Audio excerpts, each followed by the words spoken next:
అడవి బిడ్డల జీవితాల్లో వెలుగులు నింపాలన్న ఉద్దేశంతో ఆదివాసీల విద్యా సంస్థలకు చెందిన వారు సైకిల్ యాత్రను చేపట్టారు. ఈ సందర్భంగా యాత్ర నిర్వాహకులు వంశీధర్ మాట్లాడుతూ శ్రీశైలం సమీపంలోని తెలంగాణ, ఆంధ్రప్రదేశ్ సరిహద్దుల్లో ఉన్న చిరుత జాతికి చెందిన చిన్నారులు పూర్తిగా విద్యకు దూరంగా ఉంటున్నారు. అయితే కేవలం 1% మాత్రమే విద్యకు అర్హులైన వీరు ఆటల ద్వారా ప్రపంచాన్ని జయించాలనే ముఖ్య ఉద్దేశంతో తాము ఈ సైకిల్ యాత్రను చేపట్టామన్నారు. ఈ నెల 13వ తేదీ నుంచి శ్రీశైలంలో బయలుదేరిన యాత్ర కన్యాకుమారి వరకు చేరుతుందని తెలిపారు.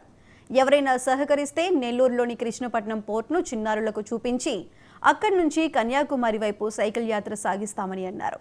వీరిని త్వరలో అమెరికా, ఆస్ట్రేలియాలో జరిగే సైకిల్ యాత్రలో పాల్గొనే విధంగా శిక్షణ ఇస్తామని తెలిపారు.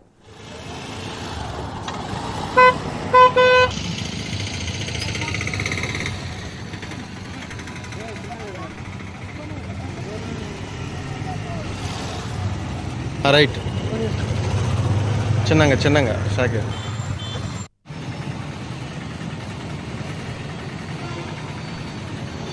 ఎంత మంచి ఫోన్లు కాలే.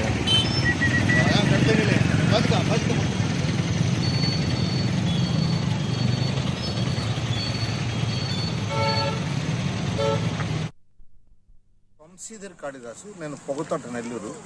గవర్నమెంట్ కాంప్రహెన్సివ్ కాలేజీలో బిఎడ్ చేశాను నెల్లూరులో. హైదరాబాద్ వాస్తవ్యం.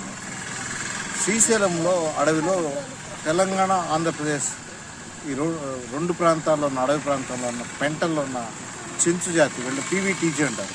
ఈ పీవీటీజీ వాళ్ళ అకాడమిక్గా 0.1% సక్సెస్ రేట్. సో వీళ్ళను కనీసం ఆటల్లోనే తీసుకురావాలని చెప్పి, మెరుగు చేయాలని చెప్పి ఒక చిరు ప్రయత్నంగా ఫుల్ టైం 5 ఏళ్ళుగా తీసుకున్నాము. దీనిలో భాగంగా 2021లో 370 కిలోమీటర్లు పరిగెత్తారు. ఇక్కడికి వెంకయ్యనాయుడు గారి, వైస్ ప్రెసిడెంట్ గారి ఇంటికి పరిగెత్తారు. 2021 నవంబర్లో పరిగెత్తారు.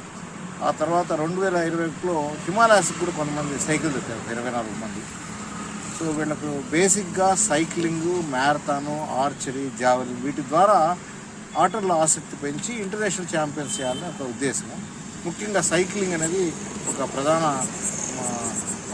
ఆయుధంగా వాడుకొని వాళ్ళను జీవితంలో పైకి తీసుకురావాలి ఒక చిరు ప్రయత్నంగా మొదలుపెట్టారు. ఈ పిల్లలు డిసెంబర్ మాసం 2023లోనే దాదాపుగా సుమారుగా ఒక 20 మంది పిల్లలు 3000 కిలోమీటర్లు.